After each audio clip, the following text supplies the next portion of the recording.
On va maintenant aborder le volet Maurice Kamto. Oui, politique. Politique. Politique. Avant, c'était clanique et familial. Oui. Et tribaliste. Maintenant, le volet politique. Pour beaucoup de personnes, dont une amie avec qui je viens de mettre fin à la relation, je ne veux plus jamais entendre parler d'elle. Oui. Pour elle, c'est Maurice Kamto qui aurait introduit le tribalisme au Cameroun en disant « Je suis Bamileke ».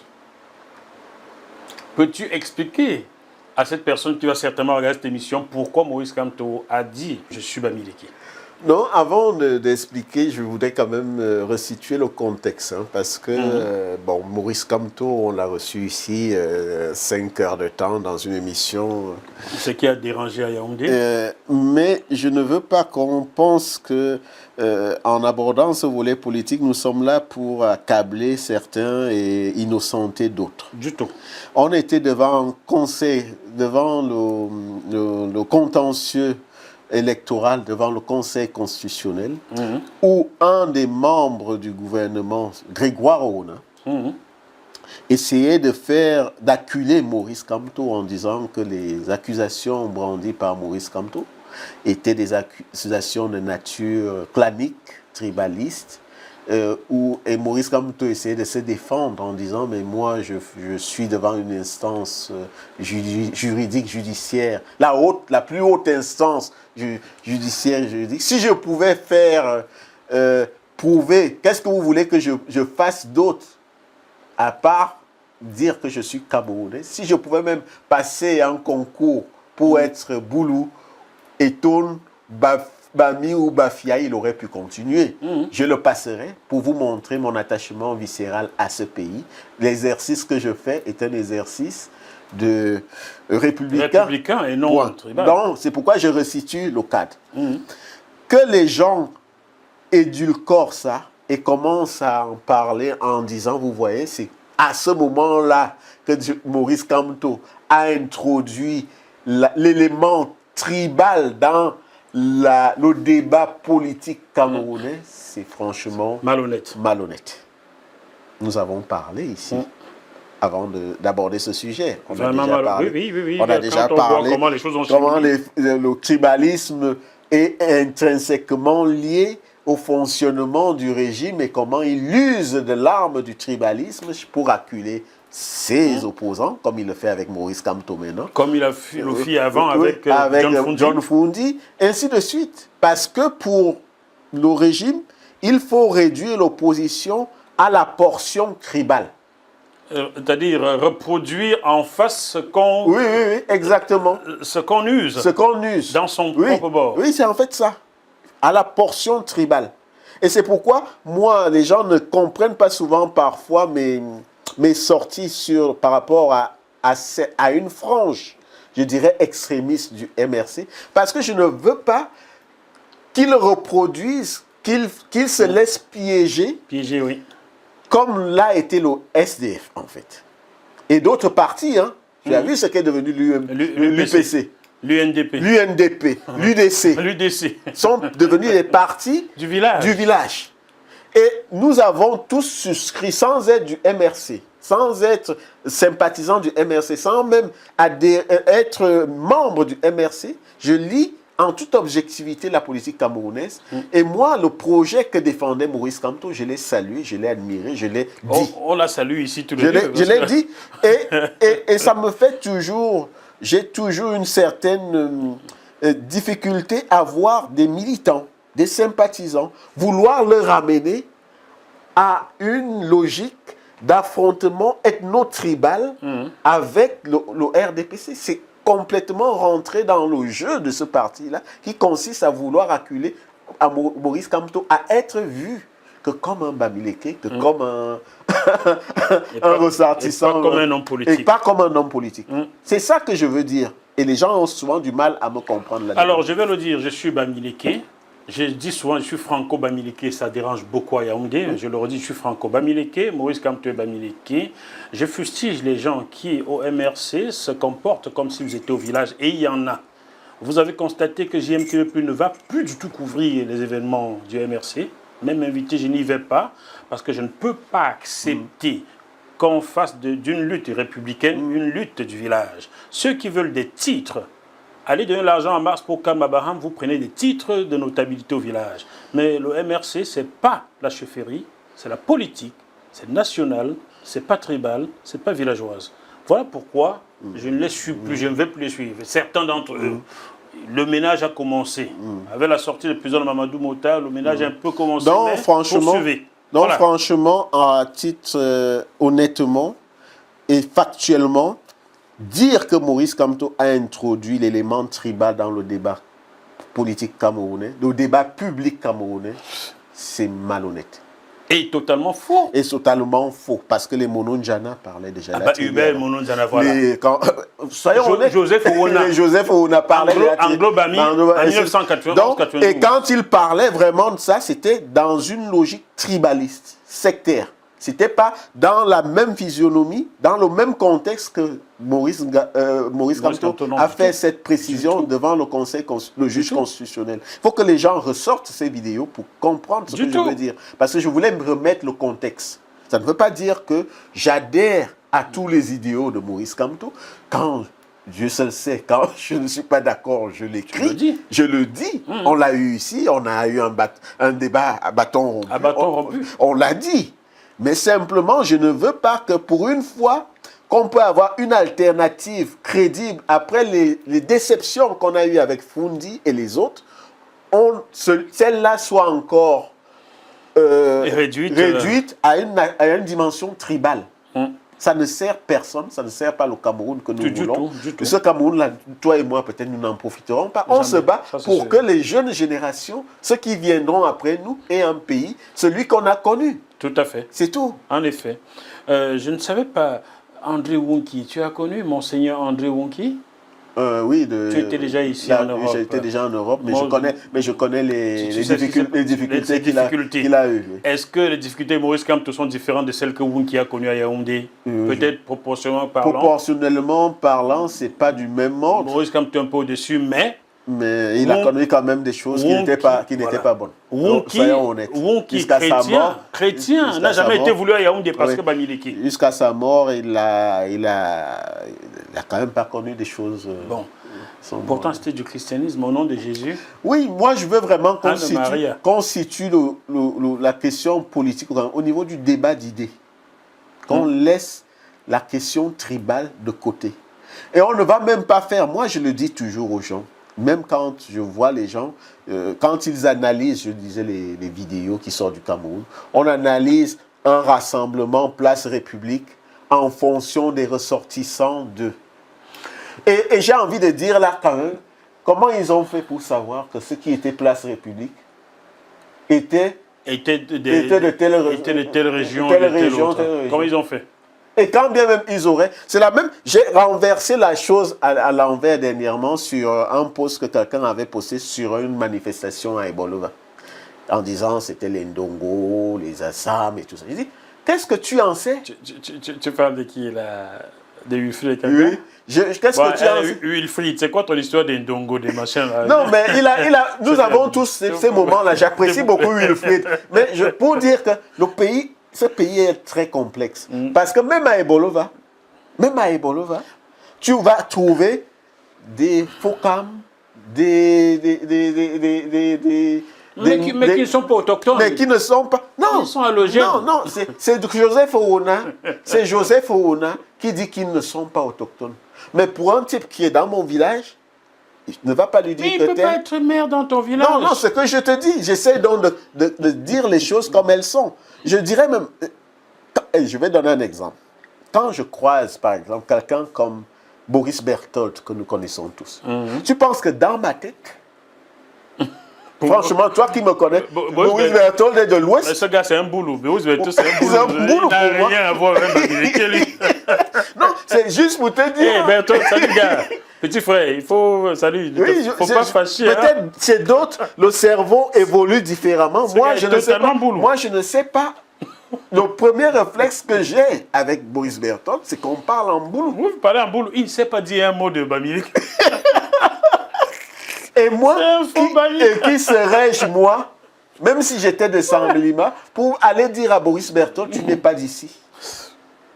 Il est d'où le pauvre? J'ai plein de gens, de personnes que je connais qui viennent des Bolova, qui sont comme moi. D'ailleurs, j'ai un reportage à faire quelque part. J'ai un reportage à faire quelque part dans le monde entier bientôt. Oui.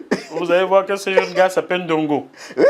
Quand j'ai creusé un peu, il n'est pas du tout bête. Non, il n'est pas. Donc c'est ça la complexité dans laquelle énorme. ce pouvoir nous place. C'est énorme. Comme quoi. je te disais, nous sommes placés dans des difficultés telles que...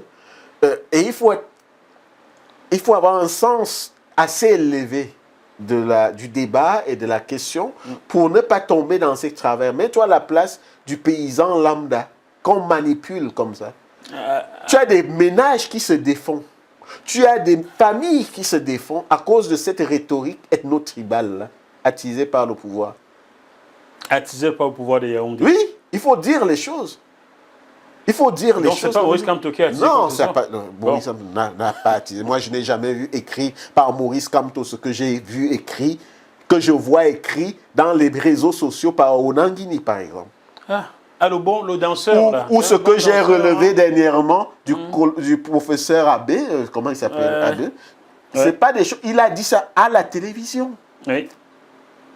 Sans que personne ne trouve à redire. Non. Certains t'ont sorti après des théories sur Monseigneur Ndokmo et tout le reste.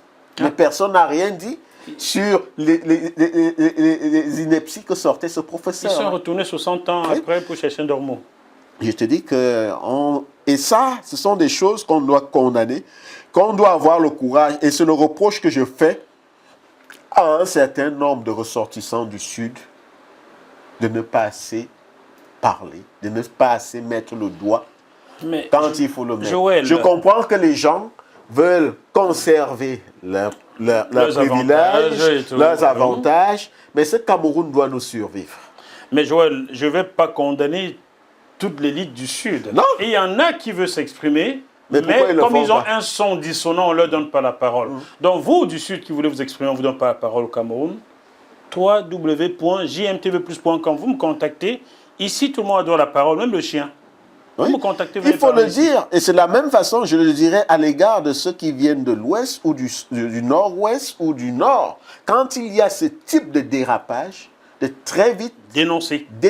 Dire, moi, je n'adhère pas, ce n'est pas à mon nom que vous le dites. Toujours dans la politesse et le respect. respect. Dans la politesse et le respect. Si on avait Paul Biya ici, on aurait le même débat. Ah ça, j'aimerais tellement avoir Paul Biya. Avec on va bien s'amuser. Le même respect de ce qu'il est, président de la République. La présidence de la République est une institution. On peut avoir des divergences, mais il aura toute la déférence qu'il faut. C'est ce que j'ai fait, Joël. Je vais le dire ici. J'espère qu'il ne m'en voudra pas, son Excellence André Mario Sekoumou. Je lui ai dit des choses le 2 juin dernier. Je restitue. Eugène Ebodé, que j'ai reçu en émission ici, m'invite à la dédicace de son livre Brûlant et tout le regard de Picasso à l'ambassade. J'ai dit à Eugène, je ne suis pas l'ami de ces gens, je ne suis pas certain qu'ils vont me laisser entrer dans leur ambassade. Il me dit, mais non, ton nom est écrit. J'ai dit, bon, Eugène, rassure-toi, je te dis, je les connais. Bon, ce jour-là, j'arrive. On me dit, Eric Golf vient d'entrer. Eric Golf est journaliste, il vient d'entrer. Moi, on me bloque là, on me dit, c'est pas par ici, tu dois entrer. Ah bon, ça commence bien. Je dois entrer par où? De l'autre côté. De manière agressive. Ok. Je vais de l'autre côté, quelqu'un ouvre, je vais m'introduire. C'est pas moi qui dois te faire entrer. On me ferme la porte au nez. J'envoie un mot à Eugène Ebodé que je t'avais prévenu. Bon, je m'en vais. Quand je m'appelle à partir, je vois arriver Sylvestre Onana. Je lui dis, alors Sylvestre Onana, je suis persona non grata désormais dans votre ambassade. Mais non, monsieur Mofo, c'est pas ça. Mais il faut entrer. Je dis, mais non, on m'a dit que on demande à l'adjudant-chef EFA, qui avait une liste, de me faire entrer. Il regarde sa liste, il me dit, mais il n'y a pas son nom. Je dis à Sylvestre, tu as vu, il n'y a même pas mon nom dans la liste. Donc moi, je repars. Il tient ma main, Sylvestre, non, tu ne peux pas partir, il me fait entrer. Il dit à l'adjudant EFA de me laisser entrer. J'entre. Nous sommes à l'accueil, dehors, à la barrière. À l'intérieur, maintenant, à l'accueil, il y a une autre dame avec une seconde liste. Dans cette liste-là, il y a mon nom. C'est bizarre, à l'extérieur, il n'y a pas mon nom. Premier entrée, mais à l'intérieur, mon nom. J'ai compris d'une façon de ne pas me faire entrer et de dire à Eugène Ebodé plus tard que non, mais c'est un menteur, voilà, il y avait son nom. J'ai compris le jeu. Alors, je monte, je suis en discussion avec Christian Eboulé de TV5, arrive Antoine Amadou. ministre conseiller, je lui dis alors, mon cher Antoine, je suis désormais persona non grata chez vous. Mais non, c'est pas ça. Je lui explique ce que je viens de vivre. J'attends à la fin, je vais à l'estrade devant tout le monde, je salue monsieur l'ambassadeur et je lui demande pourquoi je suis persona non grata à l'ambassade du Cameroun à Paris. Il me dit, mais non, machin, j'ai dit, mais d'ailleurs, vous, j'ai votre numéro de téléphone personnel, je vous envoie un texto, vous l'avez lu, vous n'avez jamais répondu, pourquoi? Ah non, on va arranger ça. Le lendemain, sa secrétaire m'appelle, me convie. Mais non, je n'ai pas le temps, j'ai des reportages à faire, on envoie une semaine après, donc le 9, une semaine jour pour jour après, juin, je suis reçu donc par monsieur l'ambassadeur. Et je lui dis que je trouve que le pouvoir auquel il appartient est un pouvoir tribaliste. Nous ne sommes pas d'accord, mais on peut se parler. Je lui dis que j'estime que le pouvoir auquel il appartient est tribaliste. Et je lui ai dit ce jour que si vous doutez, donnons-nous un mois, je vous rapporte le listing de tous les ministres de M. Biya depuis 40 ans. Et nous verrons combien de bêtises il y a dedans, combien de ressortissants d'autres provinces il y a là-dedans. Je vais vous rapporter plusieurs autres listes pour vous prouver que c'est... Voilà. Bon, et sur le coup, j'avais sur moi l'email, je le dis ici, j'avais l'email d'une jeune fille, de la maman d'une jeune fille, Betty, qui attendait le passeport de sa fille depuis 2 ans. La petite était mineure jusqu'en janvier 2021, donc elle avait un permis de circuler pour mineur en France. Mais dès le 16 janvier, elle est devenue majeure. Il fallut faire un titre de séjour, mais sans le passeport que sa mère attendait depuis 2 ans. La petite n'avait plus de titre de séjour, n'allait plus à l'école, la vie de l'enfant était... Je lui ai remis ça, monsieur l'ambassadeur, tenez, lisez. Elle s'appelle Ngono. Elle ne s'appelle pas Kamto, pour que vous me trouviez une proximité sociologique avec elle. J'ai laissé toutes les plaintes de Bamileke derrière, j'ai apporté celle de Ngono. Tenez, pourquoi l'enfant n'a pas son passeport? Là, tout de suite, le passeport est sorti. Je ne veux pas entrer dans le détail car il faut garder la dignité. Certaines personnes, le passeport, l'enfant est sorti. J'ai signé, je l'ai pris, j'ai envoyé à sa mère. Donc, sachez que le mauvais fonctionnement du régime camerounais ne touche même pas que les Bamileke, ça touche même des enfants bêtis. C'est ce que je voulais te dire quand même. Enfants bêtis.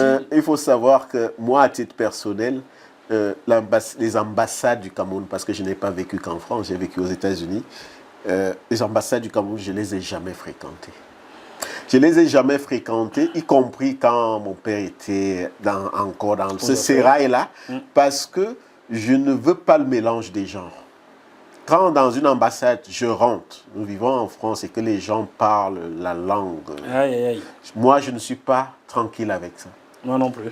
Et quand vient en plus se greffer cette façon de traiter les gens, de servir les gens, parce qu'ils sont là pour servir qui est vraiment de manière assez arbitraire, tu ne sais pas sur quels critères, moi je ne suis pas habitué à ça. Quand est venu en plus se greffer le fait que, moi en tout cas, c'était entendu et compris que je n'allais plus jamais avoir quoi que ce soit du Cameroun. Parce qu'il faut savoir qu'à partir de 2000, quand je suis revenu ici en 2000, j'étais de passage ici pour aller en Australie. Ici en France. Oui, je venais de San Francisco. Je me suis arrêté ici pour prendre des avocats, une équipe d'avocats pour mon père. Et pour aller après en Australie, j'ai voulu renouveler mon passeport. Ton passeport camerounais? Oui. J'ai vu comment les portes se fermaient sur moi. Pourquoi? Parce que j'ai compris qu'il y avait une fatwa qui avait été mise sur ma tête. C'est-à-dire qu'un certain nombre d'élites du Sud, et là je vais dire les choses comme ils sont, les femmes Ndongo et les autres, Jacques Famendongo, oui, avaient décrété que je critiquais le régime et qu'il était hors de question, puisque je critiquais le régime, soi-disant alors que je défendais en fait, je voulais que mon père sorte de prison. Je n'ai jamais été parti de ce régime, ils ne m'ont jamais vu. Ma tronche, comme disent les Français, ils n'ont jamais su, personne ne savait quelle était ma tronche. Ils n'ont commencé à connaître qui j'étais à partir du moment où ils ont mis un des leurs en difficulté. Moi, comme fils, bon Africain, je suis quitté de San Francisco pour venir ici. Quand j'ai commencé à expérimenter ces difficultés-là, j'ai compris que les ambassades du Cameroun et moi, on ne fera jamais bon ami. Parce que je partais, pour être tout à fait honnête, avec des risques d'être apatride. Là, en ce moment-là, tu n'étais pas encore naturalisé français? Je n'étais pas encore naturalisé français. Cet incident-là qui te pousse à te qui faire naturaliser. me pousse à me faire régulariser. Parce que quand on était encore aux États-Unis, on avait un système, puisque moi j'étais sur la côte ouest, c'est à San Francisco, je ne pouvais pas venir jusqu'à Washington, mais ils avaient confié le service de renouvellement des passeports à un prestataire. Donc tu envoyais juste la photo, l'argent pour le truc. L'argent en espèces déjà à l'époque? Non. On le faisait en mandat ou quelque chose du genre. Et ton passeport te revenait nickel. Mais quand je me suis frotté à l'ambassade ici et que j'ai compris que j'étais parmi les gens listés pour,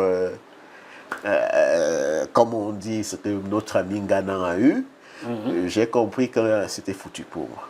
J'ai immédiatement, c'est comme ça. Moi qui suis né ici, beaucoup de gens pensent toujours que j'avais d'office, j'avais refusé ma nationalité. Tu n'as qui en France? Oui, je suis né en France. Donc tu es un Français de souche en plus. Non, quand j'ai eu 18 ans, il fallait exercer le changement. Le changement, je l'ai refusé. Je suis allé à San Francisco avec ma nationalité camerounaise.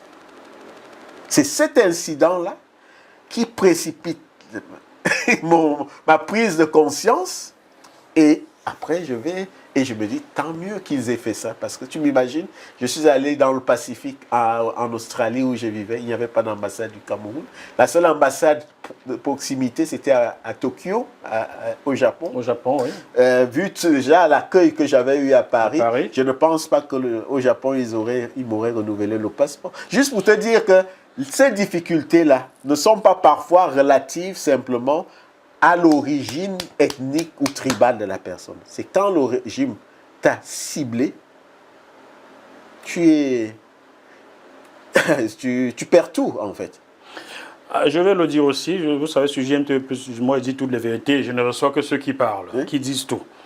Il m'a été proposé par un ponte du régime qu'on peut exceptionnellement me remettre mon passeport camerounais. Je lui ai dit non. Je veux que les choses soient claires. Pourquoi Samuel Eto'o, qui j'ai joué au football, a 2 passeports, Rigobert Song, qui j'ai joué à 2 passeports, Roger Mila a 2 passeports, même tous les ministres du régime Biala ont double passeport, et pas les autres Camerounais. Pourquoi fait-on des Camerounais à part entière et des Camerounais entièrement à part? Et pour te Je veux pas. Et pour te montrer le côté retort même du régime, c'est que pendant ce séjour que j'ai à Paris à ce moment-là, j'étais avec mon épouse que tu connais très bien, Fabienne. On est comme ça et on reçoit la visite d'une dame du Cameroun. Une dame du Cameroun. Qui s'appelle, je vais donner le nom. Oui, mais j'aime bien le nom. Céline Eko. Céline Eko vient qui est la vice-présidente de la FECAFOOT. D'accord. Qui vient me dire explicitement que je ne pense pas que je pourrais encore repartir au Cameroun tant que je tiens des propos contre le régime. Tant que j'écris contre le régime. Elle est en mission, et que la famille, des membres de la famille du président de la République, Franck Biya, patati patata, ont décidé qu'ils verront comment je mettrai encore pied au Cameroun. Il y avait mon épouse qui était là. Il y avait un autre monsieur, Machabo, qui était là ce soir-là. Donc, c'est Franck Biya qui a décidé que tu viens Je ne sais pas, mais je te dis que Céline Eko me signifie ma fatwa devant moi. Après mon incident, elle ne connaissait pas que j'avais déjà essayé de solliciter d'avoir renouvelé mon passeport. Je ne l'avais pas dit. Mais pour te montrer le côté retort du régime, c'est qu'il t'envoie quand même des personnes comme ça. Et à ce moment-là, je me suis mis à rire et je me suis dit, bon, cette dame, c'est peut-être, je vais l'appeler comment? Gévier Joncourt. Tu connais l'histoire? Christine Didier? C'est elle qui est venue me signifier. Mais je vois, il m'a vu que ce soit le Floche Prigent, ça m'aurait aidé. Puisque c'est elle qui tient les petits secrets des ponts du régime et qui vient me signifier. Donc je dis que d'une manière, quand ils tombent en grippe, il n'y a aucune rationalité là-dedans. C'est à partir de ce moment-là que j'ai effectivement intériorisé que moi, pour que j'aille au Cameroun, il faudra que j'ai toutes les garanties. Je ne suis plus jamais allé au Cameroun. Mais si tu voulais aller au Cameroun, tu irais au Cameroun. Il pourrait t'arriver quoi? Un accident de voiture bizarre, c'est tout. Il faudrait déjà qu'ils me donnent le visa. Pourquoi ils ne te donneraient pas un visa? Je ne sais pas. Mais moi, j'ai intégré ça à partir de ce que Céline Eko est venue me dire. Connaissant qui ils sont, parce que je les connais. Oui, tu as grandi dans Je connais la brutalité. Je connais comment ils sont, ce qui se murmure, ce qui se dit de visu, ce qui se dit en off. Parce que les gens qui viennent te voir pour te dire que tu trahis les tiens, que tu trahis, ainsi de suite, je suis coutumier du fait. Donc je me suis dit, mon gars, tu n'as pas à te prendre la tête. Vis ta vie. Essaye de la rendre la plus objective et franche possible. Mais l'histoire que tu me racontes du passeport, ça ne me surprend pas. Non, bah oui, ça je l'ai... Ça ne me surprend pas. Et tu sais que j'ai fait beaucoup d'émissions sur les passeports avec Alain Bellaté. Oui, oui. C'est comme ça qu'on a essayé de sortir l'histoire des passeports Et ça, il la mafia. faut aplanir ça, parce qu'il n'y a pas des citoyens de première et de seconde zone. Il n'y a pas ceux qui méritent d'avoir la double citoyenneté et ceux qui ne le méritent pas.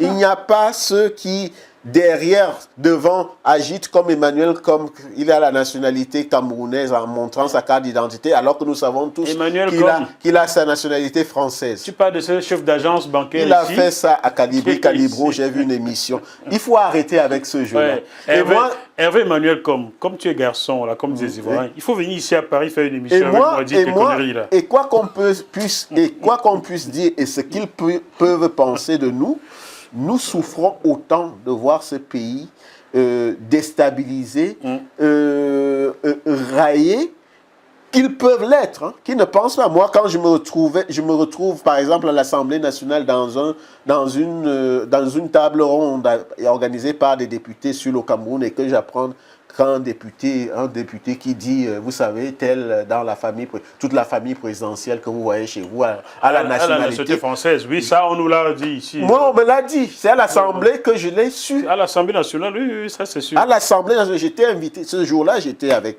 des mecs d'Amnesty International, de Reporters sans frontières. C'était d'ailleurs sur la commission Vamoulke. Présidée par l'ancien directeur général de Radio France.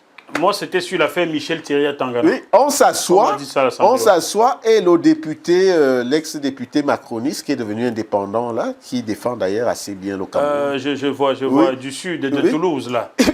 Il nous dit, mais j'arrive là, j'ai été reçu par le Drian. Sébastien Nadeau. Oui, Sébastien Nadeau. Ouais.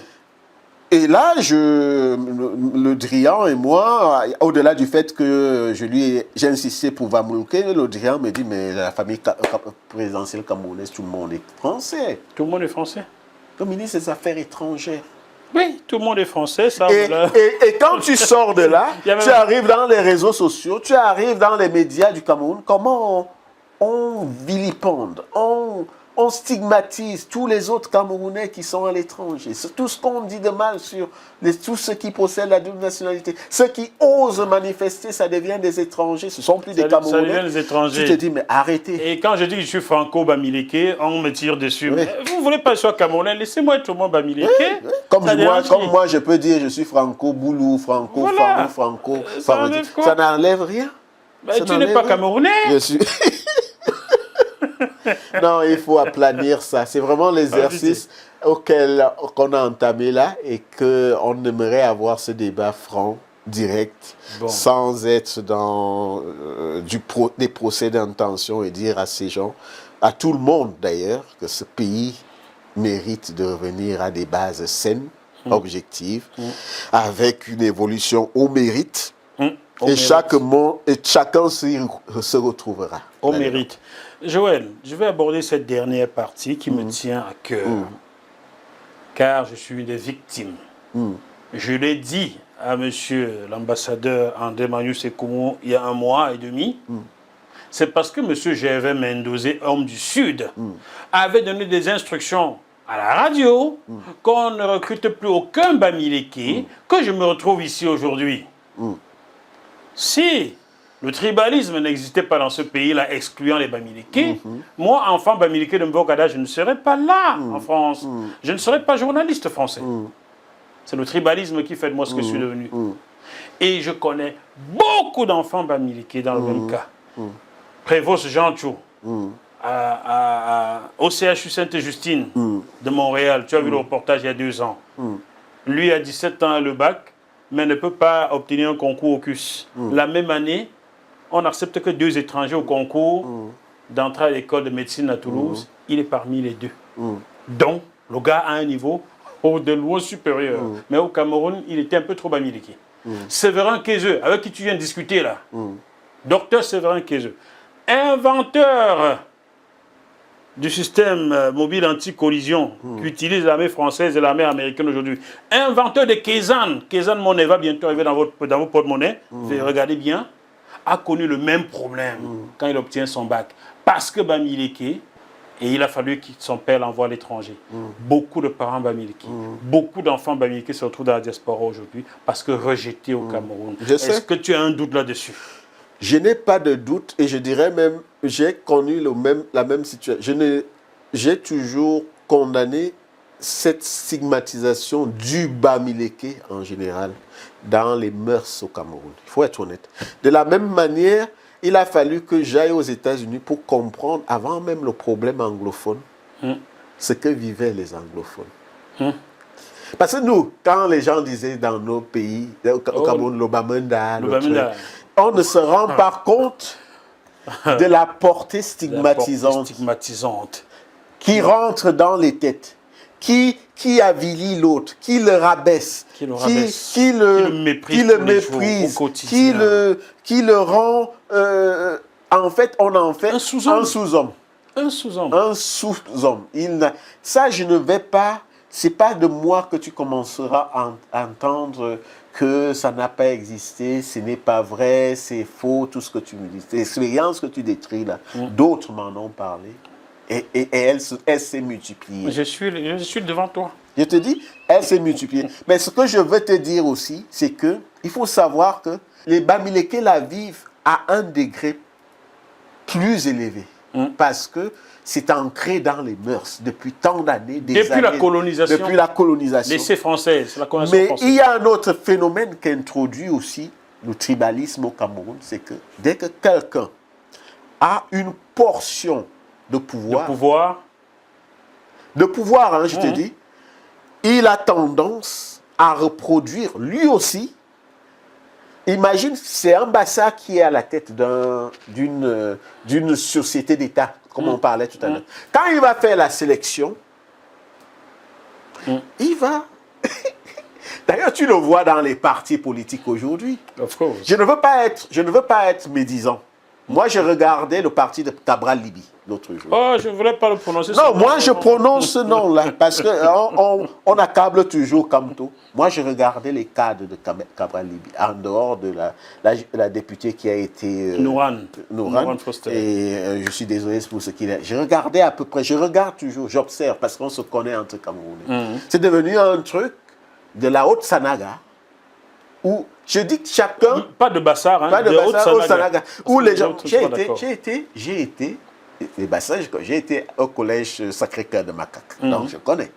C'est pourquoi j'ai insisté en disant la Haute-Sanaga. Donc, chacun reproduit ce système clanique, clientéliste, tribaliste, à chaque fois qu'il a une portion de responsabilité.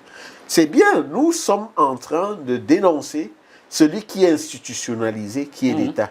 Mais chacun, j'ai constaté que tout ça reproduit ça. Et c'est ça qui est grave. Même ceux qui sont dans l'opposition, je le dis au MRC aujourd'hui, je trouve des gens qui fonctionnent comme ça. Ils fonctionnent comme ça. Hein?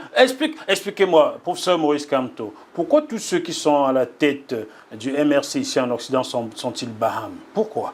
Henri Djoko Baham, j'ai vu Bertrand Fondjo aux États-Unis. Et il s'énerve toujours quand on pointe ce type de choses. Moi, je pointe. En disant qu'on s'en prend à Maurice. On ne s'en prend pas à Maurice Kamto. On dit qu'il faut que Maurice Kamto ne reproduise pas l'État. L'État de ce qu'on condamne. Parce que c'est ça qu'on condamne. C'est ce repli identitaire, communautaire, tribal, villageois qui fausse complètement la nature de la République que nous voulons.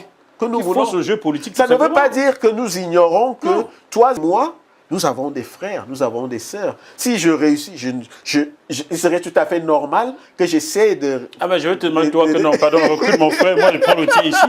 Comme ça, au moins, il va bien faire son travail. Ça change son étape de mais il y a quand même des règles républicaines qu'il faut respecter. Au moins, le niveau. Quand on a vu, et moi, je vais être honnête avec toi, on en avait parlé, je t'avais dit, moi, ce qui me froisse dans la polémique qu'il y a eu au MRC, par exemple, c'est que au MRC, quand il y a eu cette polémique-là sur la collecte, même si sur un plan objectif, tu pouvais te dire, les arguments qu'il donne sont plausibles, sont pertinents. Mais tu te disais, il y a quand même un problème à partir du moment où celui qui est en charge de la collecte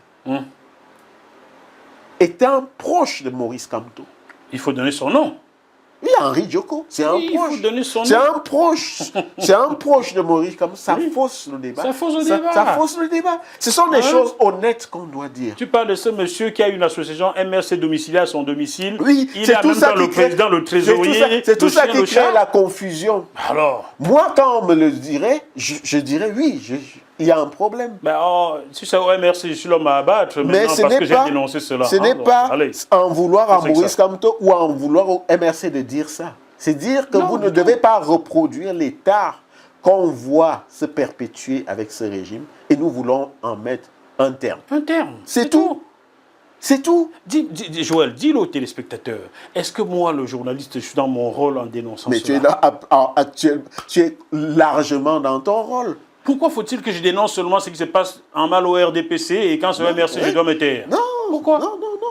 Et il y a une autre chose qui est que quand tu abordes, certes, et il ne faut pas généraliser, c'est très important de ne pas généraliser parce qu'au MRC, tu as aussi des gars qui ont une éthique irréprochable. Irréprochable, oui. Mais il y a certains, tu as l'impression que c'est écrit sur ton front, étranger ou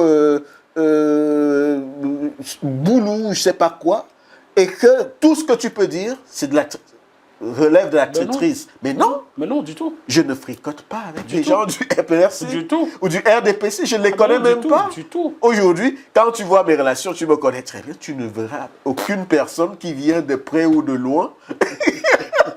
D'ailleurs, ils m'ont déserté, ça fait des années. Donc, ça ne sert à rien et je ne demande pas qu'ils viennent. Ça me fait moins de soucis. C'est pour cela qu'on se comprend, Joël. Tu peux le confirmer ici, là, que... Tu peux le confirmer ici, quand j'ai une question à poser, c'est à toi, je la pose. Mais quand j'ai quelque chose... Oui, effectivement, je suis comme toi sur ce plan. Toi, tu es journaliste professionnel. Mais moi, je suis quelqu'un de curieux. Je veux toujours, quand je pose une question, je veux aller au bout. Oui. Je veux aller au bout. Que ça te froisse, que tu t'énerves, que tu fasses de moi un conspirationniste en herbe. Je veux aller jusqu'au bout. Tout à fait. Jusqu'au bout. Parce qu'il faut crever l'abcès.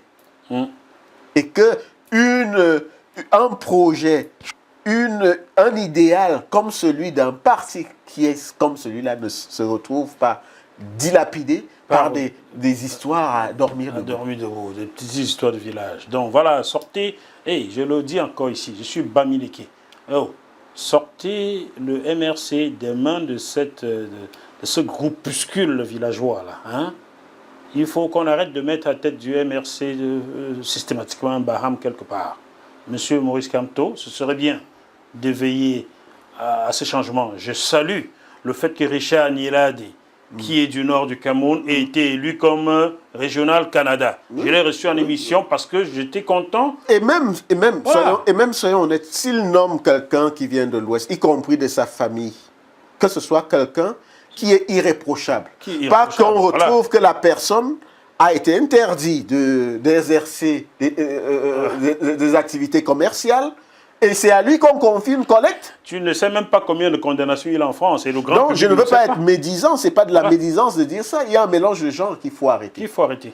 Parce que ça crée de la suspicion et on en perd de la crédibilité. Si c'était le RDPC, on dirait la même chose. La même chose. Donc, c'est tout. C'est tout ce qu'on a à dire. Et quand on vient sur les plateaux à pointer tel parce qu'il est de telle origine, tel parce qu'il est de telle origine, et il pourrait être beaucoup plus clément envers... Non, ce n'est pas comme ça qu'on doit poser le débat politique. Le débat politique doit être sur des valeurs. Et même si vous venez du même village que Maurice Kamto, vous pouvez supporter Paul Biya si vous voulez. Oui, bien sûr, il y a bien des gens qui soutiennent Paul Biya. Oui. Et les hommes d'affaires... Et la même chose, si quelqu'un est de Vomeka, il peut supporter Maurice Kamto, c'est ça. Sans qu'on lui interdise d'aller dans le sud. Sans qu'on lui interdise d'aller dans le sud. Sam Severino. J'espère que tu parviens à aller dans ton village désormais, mon frère. Non, il faut arrêter ça. Il faut arrêter ça parce que, y compris dans nos villages, c'est que les gens, je vais terminer là-dessus, on a l'homme du sud, l'homme Boulou, l'homme Fang, l'homme Betty, contrairement à vous de l'ouest, vous êtes moulé un peu par les chefferies, par les traditions. Par les traditions. Chez nous, on n'obéit pas. On a un esprit frondeur. Je te dis, Jacques Moifo, que si tu organises une élection transparente, ouverte, y compris en Vomekala, chez Paul Biya, il y aura des gens qui ne vont pas le voter. Ça va de soi, puisqu'ils n'ont même pas de... Non, ce n'est pas parce que c'est Paul Biya, mais parce que les gens sont comme ça naturellement. Les gens sont comme ça naturellement. Donc les 100% qu'on entend sur le sud, là, c'est faux? Les 100%, c'est une imagination fertile de Fam Ndongo et de tous les autres. Et je ne mets pas seulement Fam Ndongo, y compris mon père. Même ton propre père. Avec cette logique. Mais ils ne votent pas. Les gens ne votent pas. Quand est-ce que je vais le dire simplement? Les gens ne votent pas dans le sud. On vote pour eux. Le vote est enregistré, planifié, exécuté déjà avant même que les quelques-uns aillent voter. D'ailleurs, le professeur Charlemagne Messanga Nyamding l'a dit sur ce plateau, je bourre souvent les urnes. Il l'a dit. Et je l'ai publié comme ça. C'est systématique. C'est systématique. C'est systématique. Bon, avant que Fam Ndongo soit l'élite dite ressources du Sud, c'est mon père qui l'était. Donc je confirme, il ne vote pas. De même ton père bourrait les urnes. Mais il bourrait les urnes. À peu pas. À peu pas. Soyons honnêtes.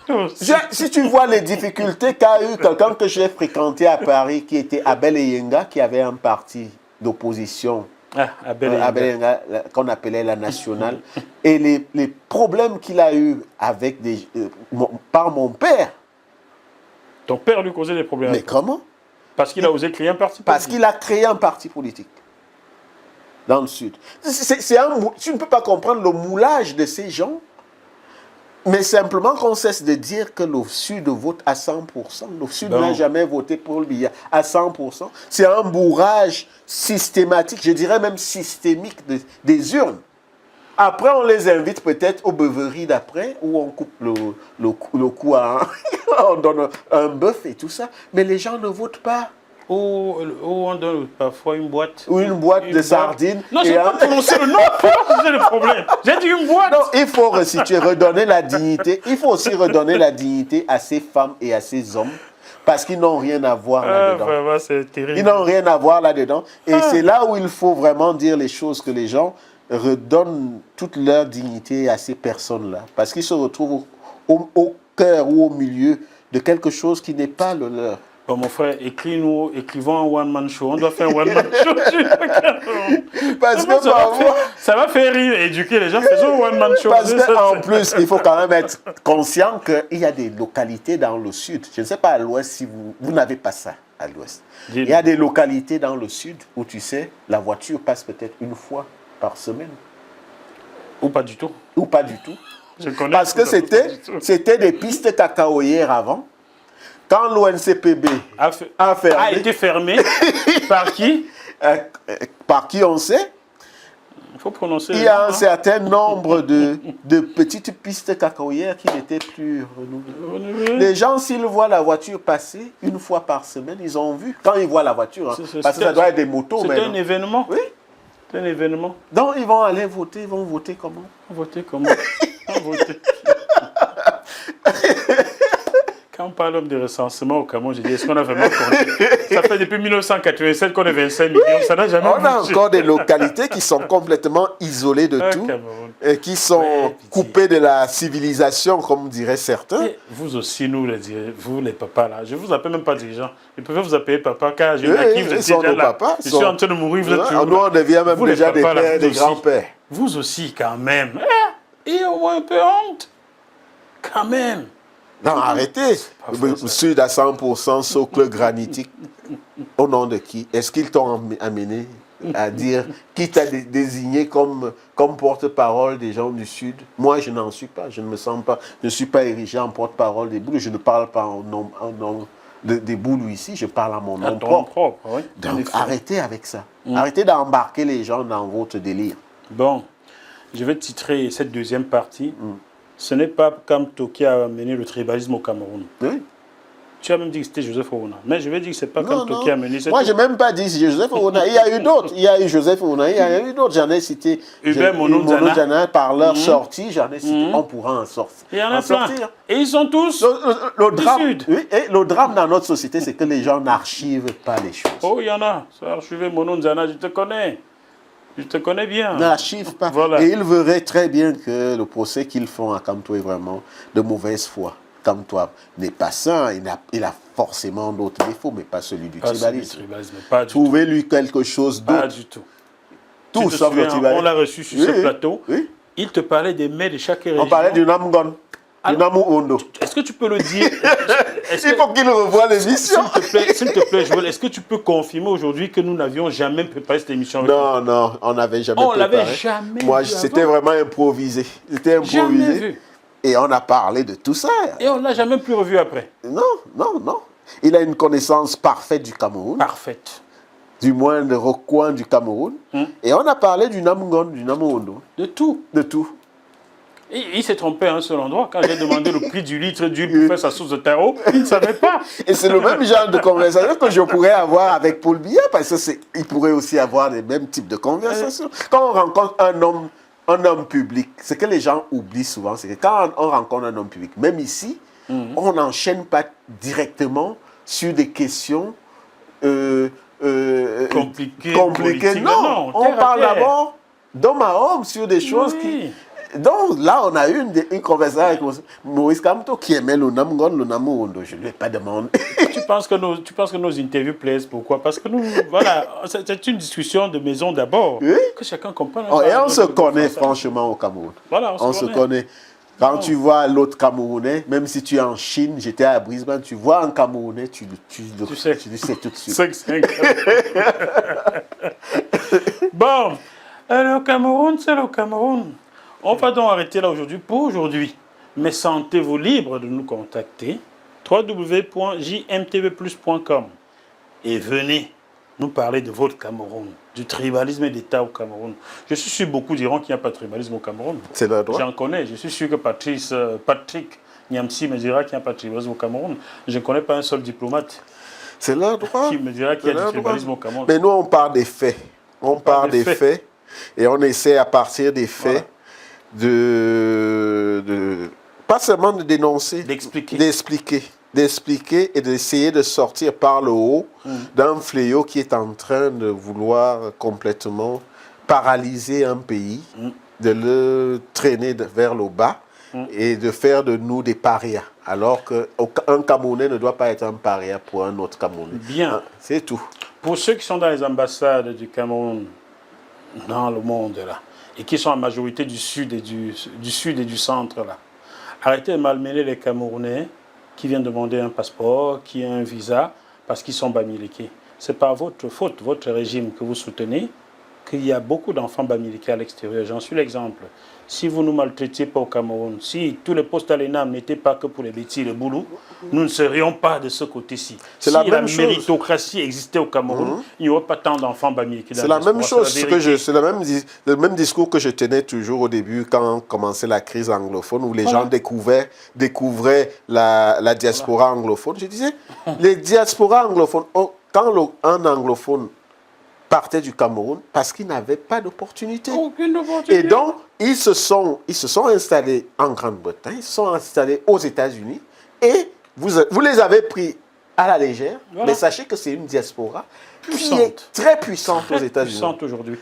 Vous ne pouvez pas seulement vous asseoir à Vision 4 en disant vous allez les mater. Mais non, c'est pas comme ça que ça fonctionne. Mais ça, vous les matez. Vous avez vu le nombre de militaires tués l'autre jour. Maintenant, Kaba, Libye, parce qu'on a tué quelques militaires, demande que... On ne le souhaitait pas et on ne souhaitera jamais que ce pays soit divisé. Mais sachez quand même qu'il y a un processus qui pousse à ce que des gens se retrouvent dans des positions souvent majoritaire à l'étranger, parce que vous voulez...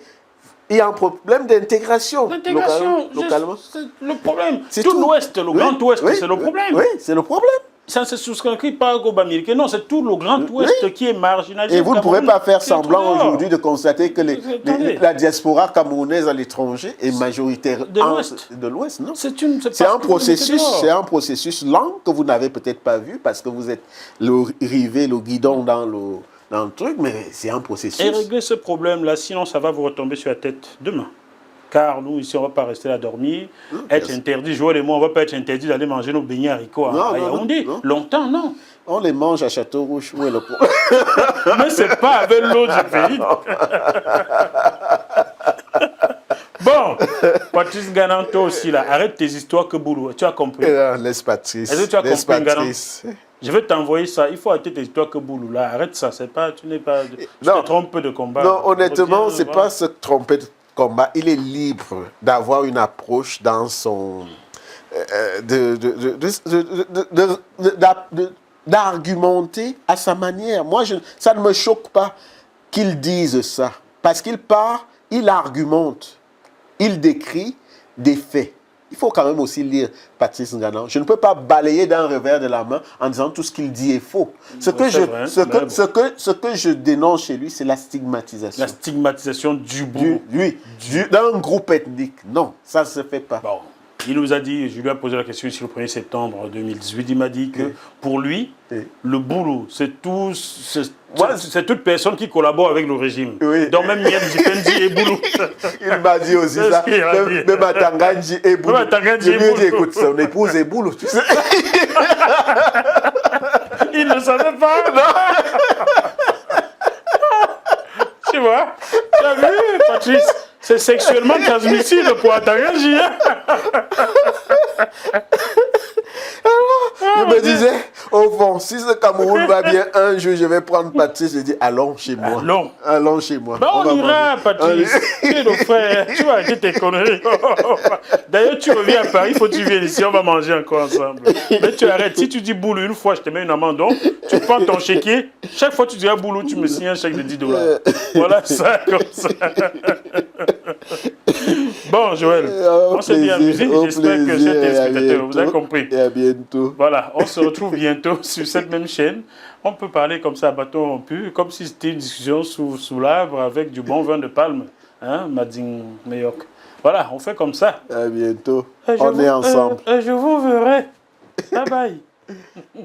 Je demande à GMTV+, de continuer à faire ce travail extrêmement important de recueillir les informations, de les recueillir avec esprit critique, pour ensuite les diffuser comme elle le fait, afin que les esprits s'éveillent, que les consciences s'ouvrent davantage et que les actes suivent.